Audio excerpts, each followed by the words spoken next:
এই শালা রাজাকার বাচ্চাটাকে বের কর। এই তোরা কি জানিস আজকে নাহিদের একটা চাকরির ইন্টারভিউ আছে? ছেলেটা খুব ভালো ছাত্র, চাকরিটা ইনশাল্লাহ হয়ে যাওয়ার কথা। হ্যাঁ রে, ও তো খুব ভালো ছাত্র, চাকরিটা আর হয়ে যাওয়ারই কথা, ইনশাল্লাহ হয়ে যাবে। বন্ধু সবাই ভালো আছিস না? হয়তো বা জানছিস আজকে আমার একটা চাকরির ইন্টারভিউ আছে। হ্যাঁ বন্ধু, আমরা এতক্ষণ তোকে নিয়ে আলোচনা করলাম, আজকে নাকি তোর চাকরির ইন্টারভিউ আছে। হ্যাঁ বন্ধু, তোরা তো আসলে জানিস আমার পরিবারের অবস্থা, মানে চাকরিটা আমার না হলে সমাজে মুখ দেখাতে পারতেছি না আর কি।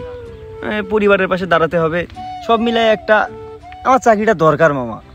থাক বন্ধু, সবাই দোয়া করিস। ইন্টারভিউয়ের সময়ও হয়ে গেছে, আমি চলে যাই বন্ধু।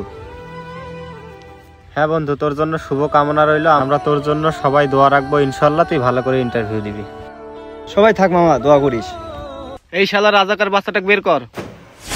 এই তোরা কি জানিস আজকে নাহিদের একটা চাকরির ইন্টারভিউ আছে? ছেলেটা খুব